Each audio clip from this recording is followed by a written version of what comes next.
Capítulo 2. Una cualidad poco común y una pelea muy común. Desde entonces, Momo vivió muy bien, por lo menos eso le parecía a ella. Siempre tenía algo que comer, unas veces más, otras menos, según fuesen las cosas y según la gente pudiera prescindir de ellas. Tenía un techo sobre su cabeza, tenía una cama, y cuando tenía frío podía encender el fuego. Y lo más importante, tenía muchos y buenos amigos. Se podría pensar que Momo había tenido mucha suerte al haber encontrado gente tan amable. Y la propia Momo lo pensaba así. Pero también la gente se dio pronto cuenta de que había tenido mucha suerte.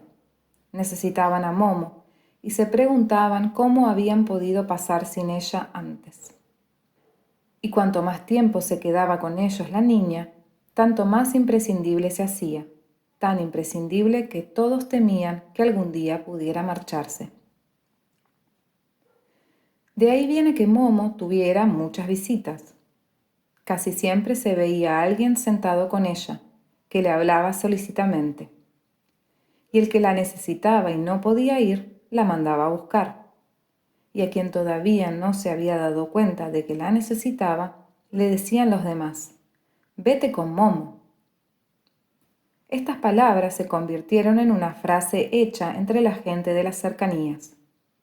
Igual que se dice «buena suerte» o «que aproveche» o «qué sé yo», se decía en toda clase de ocasiones «vete con Momo». ¿Pero por qué? ¿Es que Momo era tan increíblemente lista que tenía un buen consejo para cualquiera? ¿Encontraba siempre las palabras apropiadas cuando alguien necesitaba consuelo?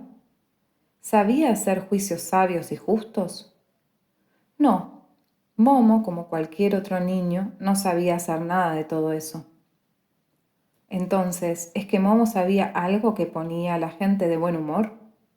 ¿Sabía cantar muy bien? ¿O sabía tocar un instrumento? ¿O es que, ya que vivía en una especie de circo, sabía bailar o hacer acrobacias? No, tampoco era eso. ¿Acaso sabía magia? ¿Conocía algún encantamiento con el que se pudiera ahuyentar todas las miserias y preocupaciones?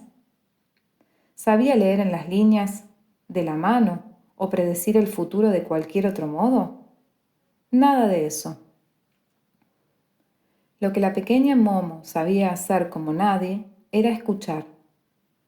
Eso no es nada especial, dirá quizás algún lector. Cualquiera sabe escuchar. Pues eso es un error. Muy pocas personas saben escuchar de verdad. Y la manera en que sabía escuchar Momo era única. Momo sabía escuchar de tal manera que a la gente tonta se le ocurrían de repente ideas muy inteligentes. No porque dijera o preguntara algo que llevara a los demás a pensar esas ideas, no. Simplemente estaba allí y escuchaba con toda su atención y toda simpatía. Mientras tanto, miraba al otro con sus grandes ojos negros. Y el otro en cuestión notaba de inmediato cómo se le ocurrían pensamientos que nunca hubiera creído que estaban en él. Sabía escuchar de tal manera que la gente perpleja o indecisa sabía muy bien, de repente, qué era lo que quería. O los tímidos se sentían de súbito muy libres y valerosos. O los desgraciados y agobiados se volvían confiados y alegres. Y si alguien creía que su vida estaba totalmente perdida y que era insignificante y que él mismo no era más que uno entre millones y que no importaba nada y que se podía sustituir con la misma facilidad que una maceta rota, iba y le contaba todo eso a la pequeña Momo y le resultaba claro, de modo misterioso mientras hablaba, que tal como era solo había uno entre todos los hombres y que por eso era importante a su manera para el mundo. Así sabía escuchar Momo. Una vez fueron a verla al anfiteatro dos hombres que se habían peleado a muerte y que ya no se querían hablar a pesar de ser vecinos. Los demás les habían aconsejado que fueran a ver a Momo, porque no estaba bien que los vecinos vivieran enemistados. Los dos hombres al principio se habían negado, pero al final habían accedido a regañadientes. Ahí estaban los dos, en el anfiteatro, mudos y hostiles, cada uno en un lado de las filas de asientos de piedra, mirando sombríos ante sí. Uno era el albañil que había hecho el hogar y el bonito cuadro de flores que había en la salita de Momo. Se llamaba Nicola, y era un tipo fuerte con un mostacho negro e hirsuto. El otro se llamaba Nino, era delgado y siempre parecía un poco cansado. Nino era el arrendatario de un pequeño establecimiento al borde de la ciudad, en el que por lo general solo había unos pocos viejos que en toda la noche no bebían más que un solo vaso de vino y hablaban de sus recuerdos. También Nino y su gorda mujer estaban entre los amigos de Momo, y muchas veces le habían traído cosas buenas que comer. Como Momo se dio cuenta de que los dos estaban enfadados, no supo al principio con quién sentarse primero. Para no ofender a ninguno, se sentó por fin en el borde de piedra de la escena, a la misma distancia de uno y de otro, y miraba alternativamente a uno y a otro.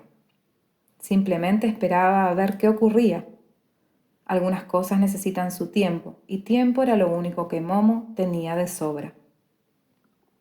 Después de que los hombres hubieron estado así un buen rato, Nicola se levantó de repente y dijo: «Yo me voy. He demostrado que tenía buena voluntad al venir aquí, pero tú ves, Momo, lo obstinado que es él. ¿A qué esperar más?». Y efectivamente se volvió para irse. «Sí, lárgate», le gritó Nino. «No hacía ninguna falta que vinieras. Yo no me reconcilio con un criminal». Nicola giró en redondo.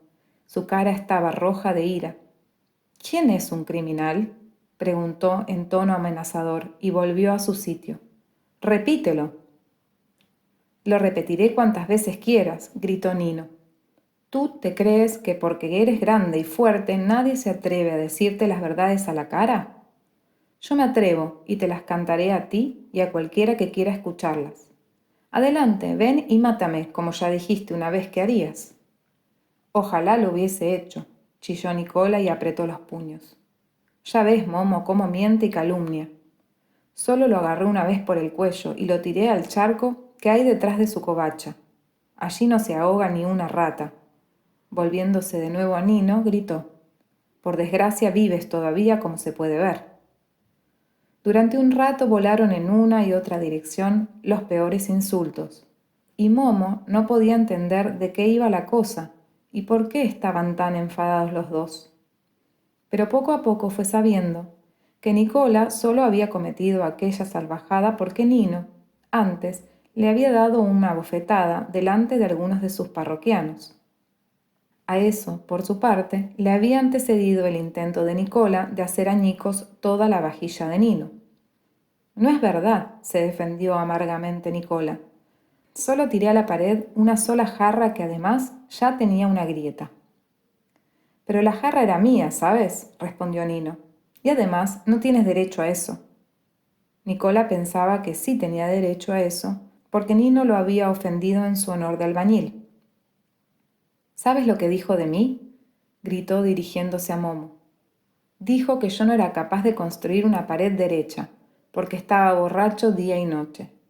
Que era igual que mi tatarabuelo, que había trabajado en la torre inclinada de Pisa». «Pero Nicola», contestó Nino, «si eso era una broma». «Bonita broma», protestó Nicola, «no tiene ninguna gracia».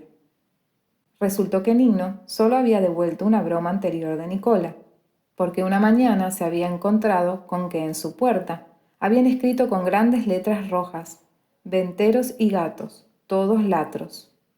Y eso, a su vez, no le había hecho ninguna gracia a Nino.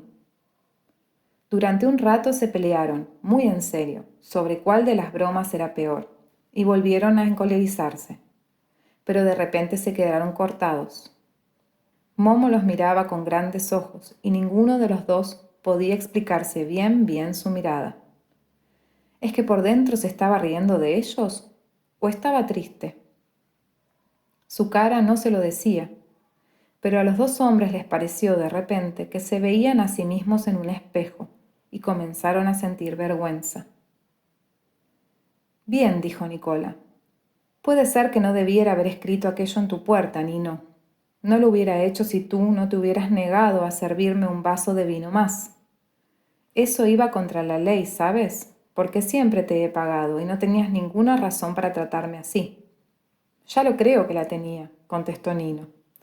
¿Es que ya no te acuerdas de aquel asunto del San Antonio? Ah, ahora te has puesto blanco, porque me estafaste con todas las de la ley y no tengo por qué aguantártelo. ¿Que yo te estafé a ti? Gritó Nicola. Al revés. Tú querías engañarme a mí, solo que no lo conseguiste. El asunto era el siguiente. En el pequeño establecimiento de Nino colgaba de la pared una pequeña imagen de San Antonio. Era una foto en color que Nino había recortado una vez de una revista. Un día, Nicola le quiso comprar esa imagen, según decía, porque le gustaba mucho. Regateando hábilmente, Nino había conseguido que Nicola le diera a cambio su vieja radio. Nino se creyó muy listo porque Nicola hacía muy mal negocio. Se pusieron de acuerdo. Pero después resultó que entre la imagen y el marco de cartón había un billete de banco del que Nino no sabía nada. De repente era él el que hacía un mal negocio y eso le molestaba. Exigió que Nicola le devolviera el dinero porque éste no formaba parte del trato. Nicola se negó y entonces Nino no le quiso servir nada más. Así había comenzado la pelea. Así que los dos llegaron al principio del asunto que los había enemistado. Callaron un rato. Entonces preguntó Nino: Dime ahora con toda honradez, Nicola, ¿ya sabías de ese dinero antes del cambio o no? Claro que sí, si no, no hubiera hecho el cambio. Entonces estarás de acuerdo en que me has estafado. ¿Por qué? ¿En serio que tú no sabías nada de ese dinero? No, palabra de honor. ¿Lo ves? Eras tú quien querías estafarme a mí. ¿Por qué? ¿Cómo podías pedirme mi radio a cambio de un trozo de papel de periódico? ¿Y cómo te enteraste tú de lo del dinero? 2 noches antes había visto cómo un cliente lo metía allí como ofrenda a San Antonio. Nino se mordió los labios. ¿Era mucho? Ni más ni menos que lo que valía mi radio, contestó Nicola. Entonces, toda nuestra pelea, dijo Nino pensativamente, solamente es por el San Antonio que recorté de una revista. Nicola se rascó la cabeza. En realidad sí. Si quieres te lo devuelvo, Nino. ¿Qué va? Contestó Nino con mucha dignidad. Lo que se da no se quita. Un apretón de manos vale entre caballeros. Y de repente, ambos se echaron a reír. Bajaron los escalones de piedra, se encontraron en medio de la plazoleta central, se abrazaron dándose palmadas en la espalda. Después ambos abrazaron a Momo y le dijeron: «Muchas gracias». Cuando al cabo de un rato se fueron, Momo siguió diciéndoles adiós con la mano durante mucho rato. Estaba muy contenta de que sus dos amigos volvieran a estar de buenas. Otra vez un chico le trajo su canario, que no quería cantar. Eso era una tarea mucho más difícil para Momo. Tuvo que estarse escuchándolo toda una semana hasta que por fin volvió a cantar y silbar. Momo escuchaba a todos, a perros y gatos, a grillos y ranas, incluso a la lluvia y al viento en los árboles. Y todos le hablaban en su propia lengua. Algunas noches, cuando ya se habían ido a sus casas todos sus amigos, se quedaba sola en el gran círculo de piedra del viejo teatro, sobre el que se alzaba la gran cúpula estrellada del cielo, y escuchaba el enorme silencio. Entonces le parecía que estaba en el centro de una gran oreja, que escuchaba el universo de estrellas, y también que oía una música callada, pero aún así muy impresionante, que le llegaba muy adentro al alma. En esas noches solía soñar cosas especialmente hermosas. Y quien ahora siga creyendo que el escuchar no tiene nada de especial, que pruebe, a ver si sabe hacerlo también.